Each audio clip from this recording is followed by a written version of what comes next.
Hello and welcome to Oran Park in Sydney's West for round 2 of the 1995 Australian Super Touring Championship.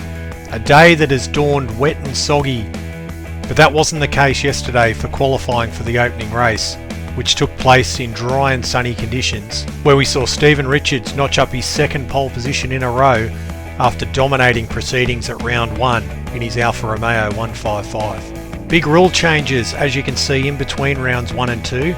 The FIA approving the use of front spoilers and rear wings on Super Touring cars for 1995, and about half the field has taken this up. All the front runners are running the updated aero kits, which should give them a bit of an advantage, especially round a tight circuit like Oran Park. Some of the backmarkers and the privateers are running without wing kits, but we are running the aero kit in our Hyundai Elantra along with teammate Steve Hardman.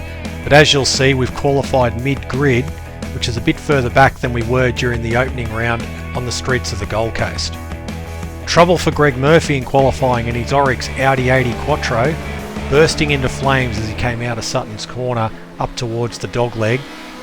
Pulled over to the side of the track, lucky to get away with it, but he'd managed to put a time in qualifying before the car blew up, so he'll be starting up the front. A fresh face on the grid in a brand new imported Peugeot, fresh from the 94 British Touring Car Championship. Warwick Rooklin, former Formula Ford Driver to Europe champion and a star yachtsman as well, winning the Sydney to Hobart yacht race. He's piloting the car in its debut for Phoenix Motorsport, and he's expected to be somewhere near the front throughout the course of the 2 races. As we said, it's raining, so let's go down and have a look at the grid for race number 1, where, as we said, Stephen Richards in the Alfa 155 on pole position again, joined on the front row by Greg Murphy, who managed to set a great lap time before the car expired. Row number 2, Brad Jones. He'll be looking to avenge his round 1 nil point score, and he's joined on row number 2 by Paul Morrison, the first of the Diet Coke BMWs. Row 3, teammate Jeff Brabham in the second of the Diet Coke BMs, and he's joined by the Volvo wagon of Tony Scott, a great 6th place in car number 11. Position 7, Charlie O'Brien in the New Zealand entered BMW, sponsorless for this meeting, needing dollars to finish out the year. He's joined by Englishman Jeff Allen in the Ford Mondeo. Row 5, on the inside, Graham Moore in the Opel Vectra. He's joined on row number 5 by Warwick Rooklin in the Peugeot 405. Row 6, Steve Ellery in the BMW. He's joined by Phil Ward in the Nokia Mercedes-Benz. It's also featuring a new wing kit, as you can see, a double rear wing on it. We're out of position number 13, car number 82, Hyundai Elantra, joined by our teammate Steve Hardman. Position 15, Paul Pickett in the BMW. As you can see, he's not running a new wing kit. He's joined by Ian Spurl in a Peugeot 405. Position 17, Bob Tweedy in the Ford Sierra, joined by car number 16, Paul Nelson in the Faber-Castell BMW M3. In the final row of the grid, Mark Seymour in another M3, and in another M3, Justin Matthews at the tail of the field. So the dark clouds are rolled in, the weather looks like it's here to stay, probably going to be 4-wheel drive territory for those Audi Quattros. BMWs, rear-wheel drive not too bad in the wet either. The front-wheel drive cars are going to struggle a little bit, especially off the start, but hopefully we can get amongst the leaders throughout the 35 laps. So let's go to the race now.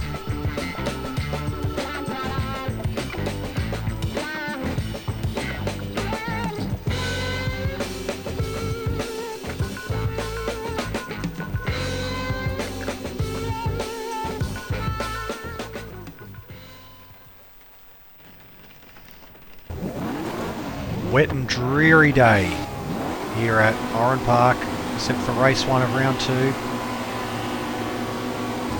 Away. Trying to keep the wheel spin low. I think we're able to, although... Oh! Something's happened. There's a problem at the front of the field and bottlenecked everyone. Paul Pickett shot up. Ian Spurl in the Peugeot. Got Graham Moore on our outside. Through the S's for the first time.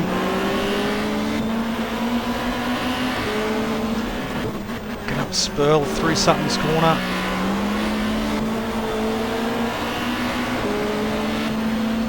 What a start. Bottled the whole field up.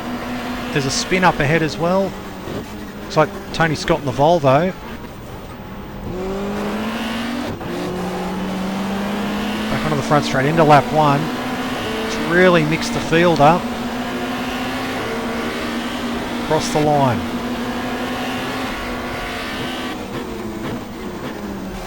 Brakes. It's hard to know when to brake. That corner, Spurl's getting into the back of Paul Pickett.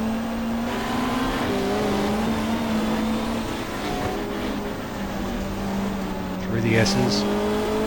Steve Ellery behind us in the Shellgrove Sierra.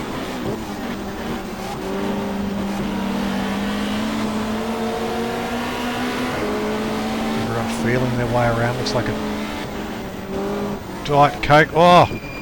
The Volvo's gone around. Spurl went around as well. There's a car on the inside.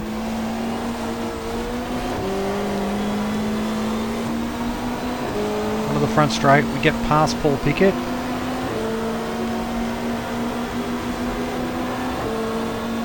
All the Diet Coke BMWs ahead of us. Jeff Brabham. So we're running 8th. Graham Moore in the Opel Vectra, just ahead of us.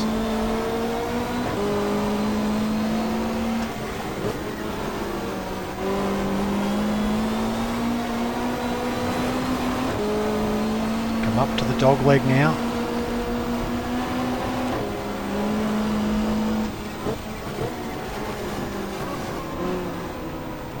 Through Recaro corner.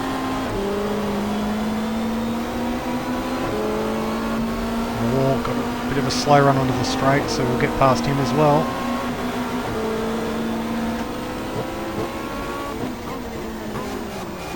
We get Jeff Brabham. He's missing the front left of his car.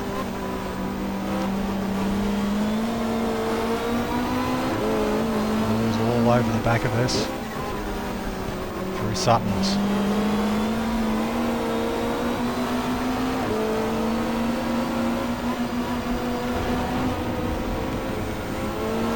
Car's gone around.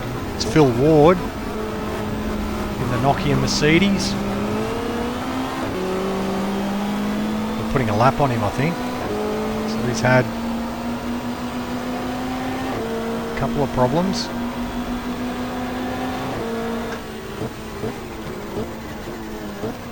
Back to second gear. It's hard to know when to judge. To get on the brakes for turn 1 there. So little grip.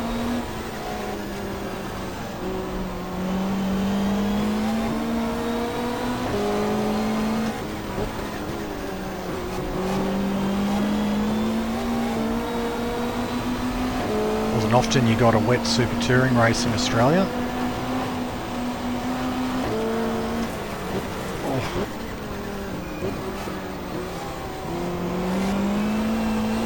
Mistake there, the approach to the final corner. Let's let Ellery get up the inside of us.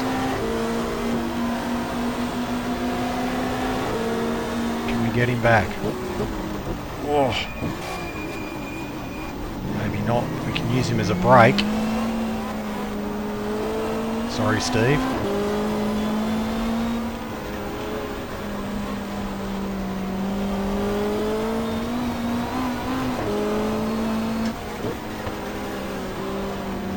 Around the back. We've only had 6 laps. An action-packed 6 laps.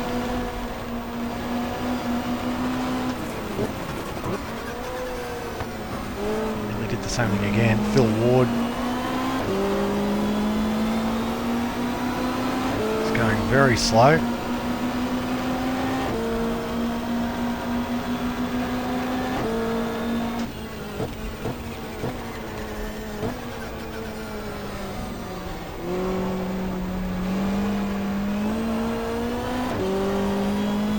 Something's happened to a bit there. Something's happened to Graham Moore because he's right behind us.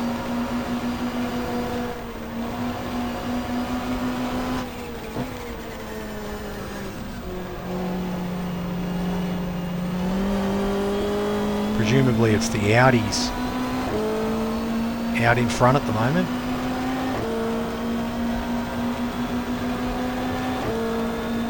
It's very much four-wheel drive weather.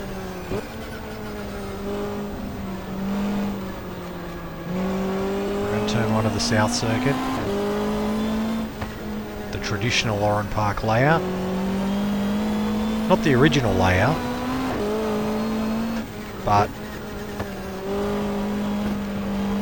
the most fondly remembered, the most loved. The original track used to come over the dogleg and pretty much keep going left and then rejoin on the front straight. Basically cut across, cut out this part of the track. Phil Ward. Something wrong. I see a little glitch there. This Ward is just trundling around.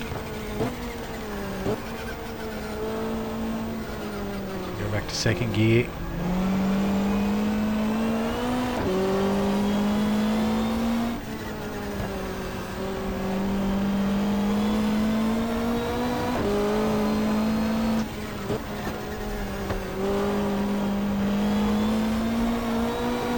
Gallery's really cleared out on us. Over the dogleg, as I said, the track just kept turning left rather than going straight down the hill here. And creating this final corner. After a few years they extended the track to include that last bit. It was originally called Enagol Corner.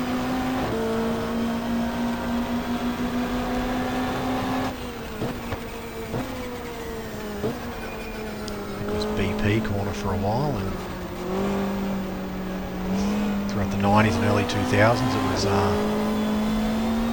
Momo, and Recaro Speedline took on naming rights. Simply Sutton's corner here. Sutton's Holden that sponsored the corner. Later years it was Yamaha corner. And we're coming up on Phil Ward, who's crawling around and ruining the race, no doubt, for everybody.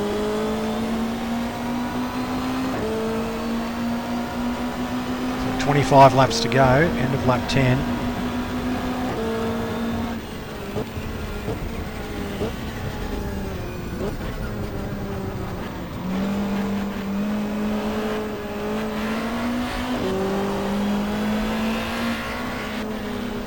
We've got the leader right behind us. It's like Brad Jones, judging by the yellow wing mirrors it is. It's a lap on us, not surprising.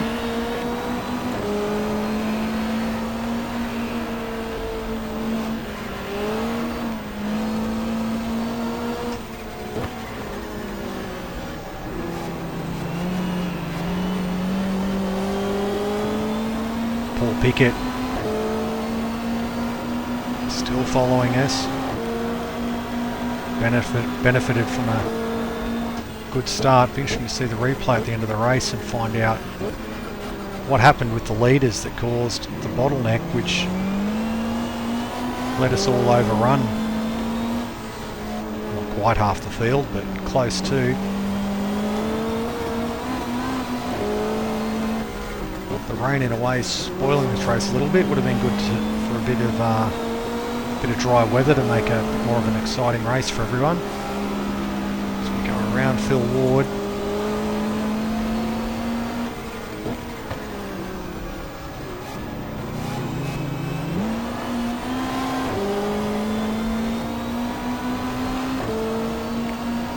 "18 seconds behind," who presumably is still Steve Ellery.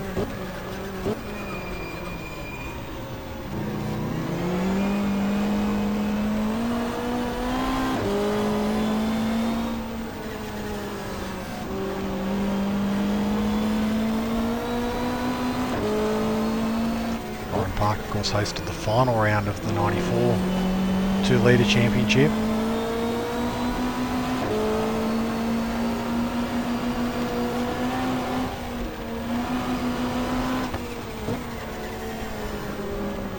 we, in race 2, of course we're in the Peugeot last season, we came through, finished 4th, probably our best race of the year in terms of competitiveness. Back to second gear, so hard to know when to brake for turn 1.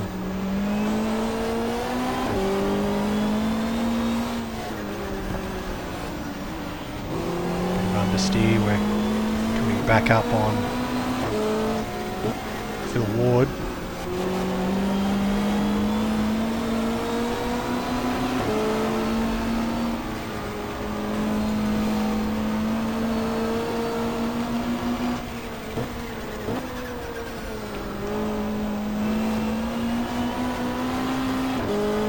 Onto the front straight.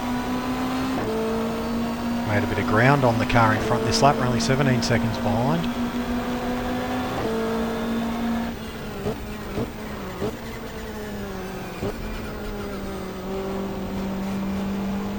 Ride the curb around turn 1, pulls this tyre in.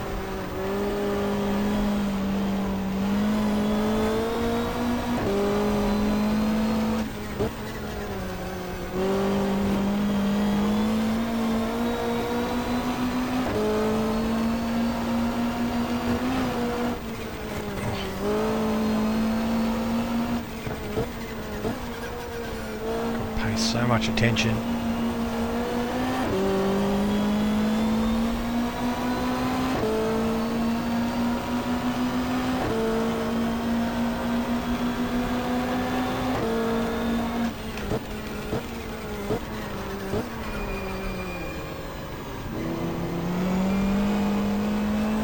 Brakes late.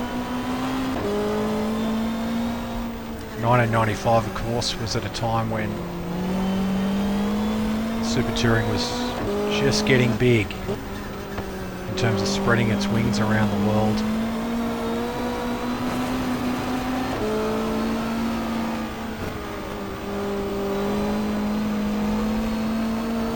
And the excitement in Australia was really quite high for the future of the Formula. Really in 94, nudge the wall, probably not the first car to have done that today. Or the last.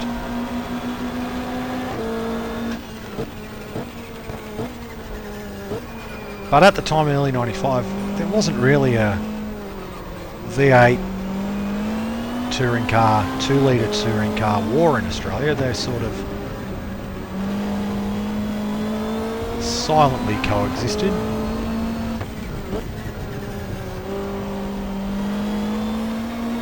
Certainly not the war we'd have in later years.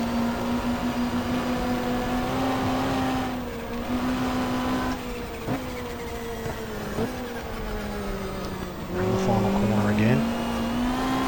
Like we said, for this season we've got factory entries from BMW, Audi and Hyundai.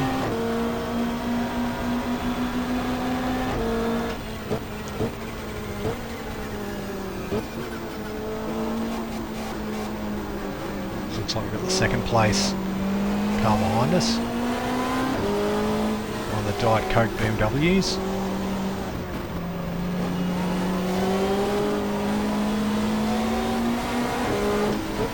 Paul Morris.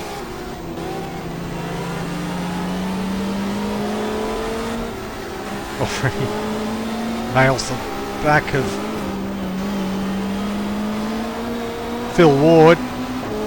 And Morris had Jeff Allen in the Ross Palmer Motorsport Ford Mondeo right behind him, and this is of course weather that'd suit Jeff Allen right down to the ground. Stephen Richards, pole sitter, double race winner from round 1. We'll let him go.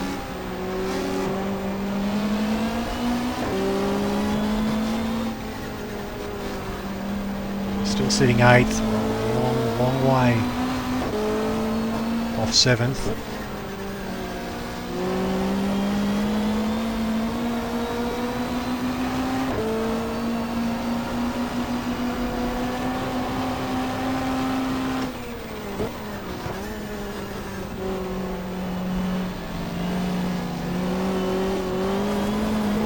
much of the wall again.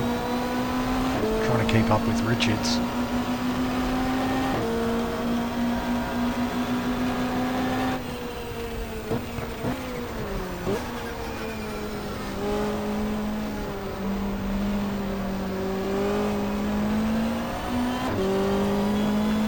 Car around. It's the Nokia Mercedes.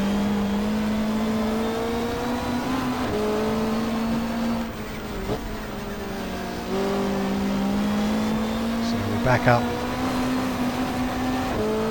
right behind Stephen Richards.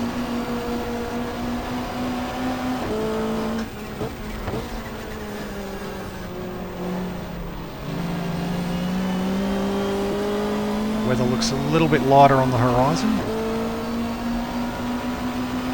So it'll be interesting to see what happens later in the day for race 2, whether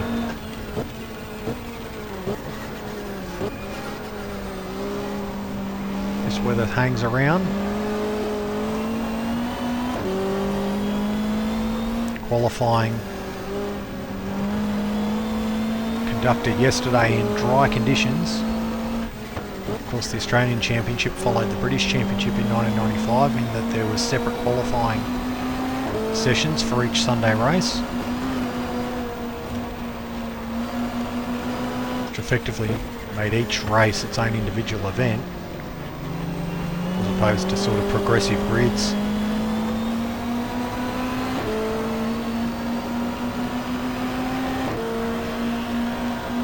Determining the starting positions for the following race. For example, last year where you had the finishing positions of race 1 set the grid for race 2 as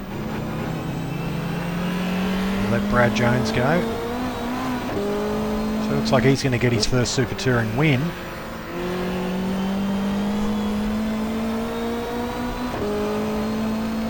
Possibly lap the field.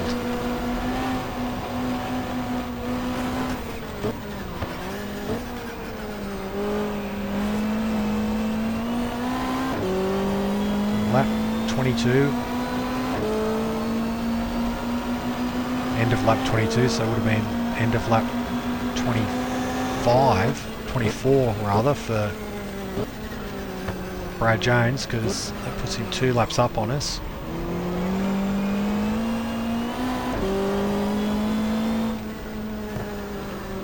Such is the advantage of four-wheel drive in the wet.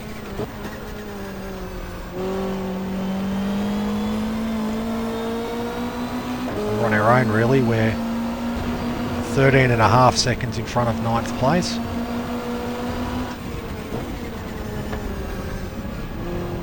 .31 seconds adrift of 7th place.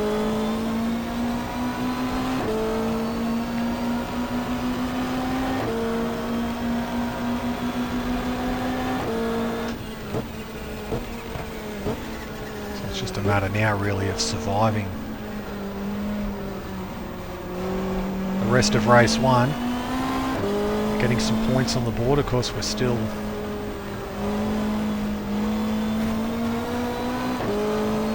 suffering from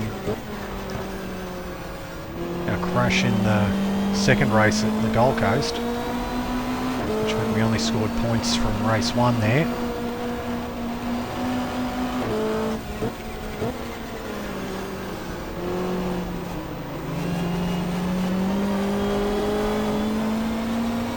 Jeff Brabham's Diet Coke BMW is closing on us to put a lap on us. We'll let him go. Brabham returning to Australia after such an exceptional international career, particularly in America. IMSA champion, Can-Am champion.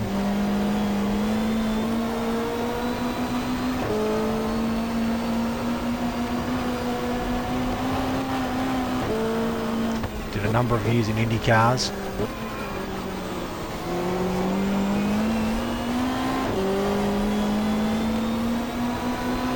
Particularly particularly with Gallus Racing, but also with Murray Cranes and the Craco team.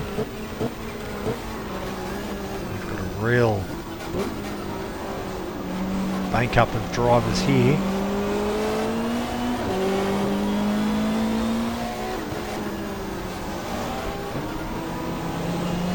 Charlie O'Brien's behind us in the New Zealand BMW. We'll let him go. We're not fighting anyone at the moment.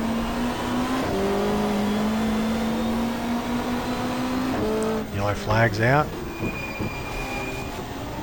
So it's Stephen Richards. Looks like he's gone around.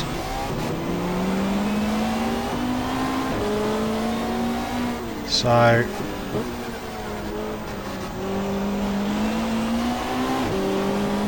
real gaggle of cars here. I'm lapping the BMW M3. I'm getting lapped by the BMW 318i's.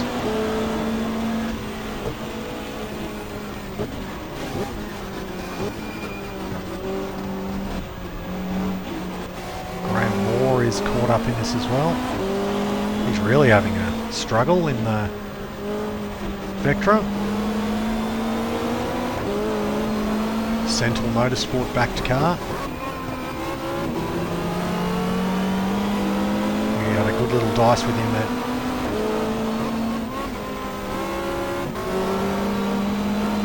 Surface Paradise. Go up the inside.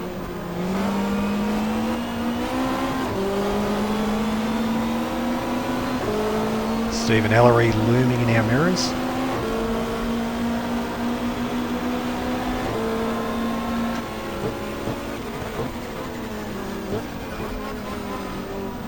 And looming in front of us is Phil Ward again.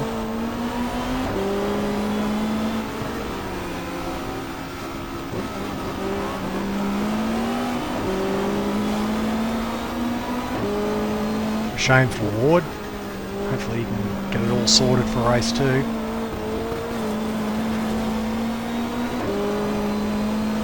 Over the dog leg.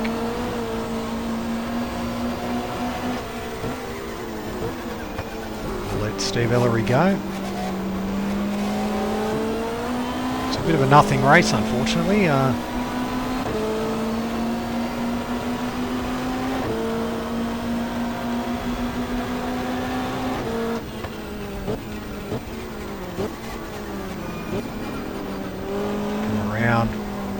Brooklyn. The Peugeot is debuting for Phoenix Motorsport this weekend.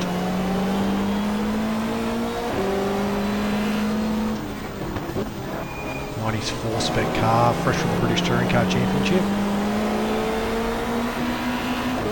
Brooklyn, a very capable driver. Won the 1986 Formula Ford Driver to Europe series.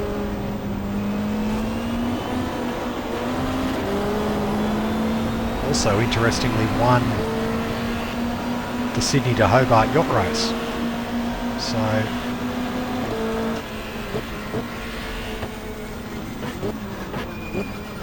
very talented person.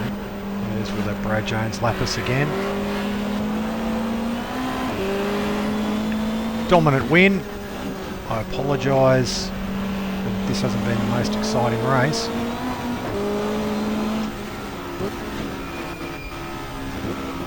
But sometimes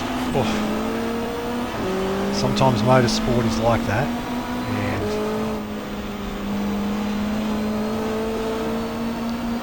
it's the same with this channel. The races just happen as they happen. Not every race is a ripper in real life, and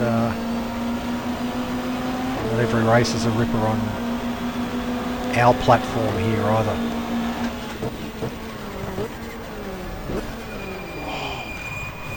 And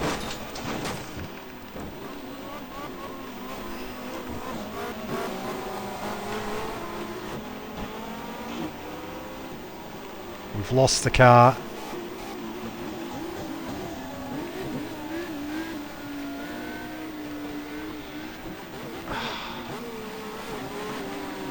We're out.